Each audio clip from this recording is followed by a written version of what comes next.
তো পুরাতন পাতা যেগুলি আছে এগুলি সব আমি কাটিং করে দিলাম। এই যে দেখেন। তো দয়া করে আমার চ্যানেলটা সাবস্ক্রাইব করেন এবং বেল আইকনটা বাজাই দেন, আমি যাতে এই ধরনের ভিডিওগুলো ছাড়ার সাথে সাথে আপনাদের হাতে পৌঁছায় যায়, আপনারাও দেখতে পারেন, শিখতে পারেন, জানতে পারেন।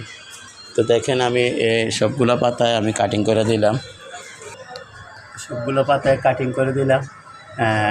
এখন দেখা যাক আগামী 10-15 দিনে আমার গাছটার কী অবস্থা। তবে আমি একটু নতুন করে আনছি, তো একটু গাছের নিচে রাখলাম, ছায়াযুক্ত স্থানে রাখলাম, যেহেতু গাছটা এক জায়গার থেকে আসে, আমাদের আবহাওয়ার সাথে মিলিত হতে হবে। তো এই যে দেখেন একটা আম দিয়েছে, এই আমটা আমার কাছে এই যে দেখেন রূপালি আমের মতন মনে হয়, কিন্তু ওনারা বলতেছে এটা নাকি কাটিমন আম। তো পরবর্তীতে দেখা যাক এটা কী আম। তো যাক, সবাইকে ধন্যবাদ জানিয়ে আজকের মতো এখানে রাখি। আসসালামু আলাইকুম ওয়া রাহমাতুল্লাহি ওয়া বারাকাতুহু। এই যে আম দেখেন, এই যে আমটা।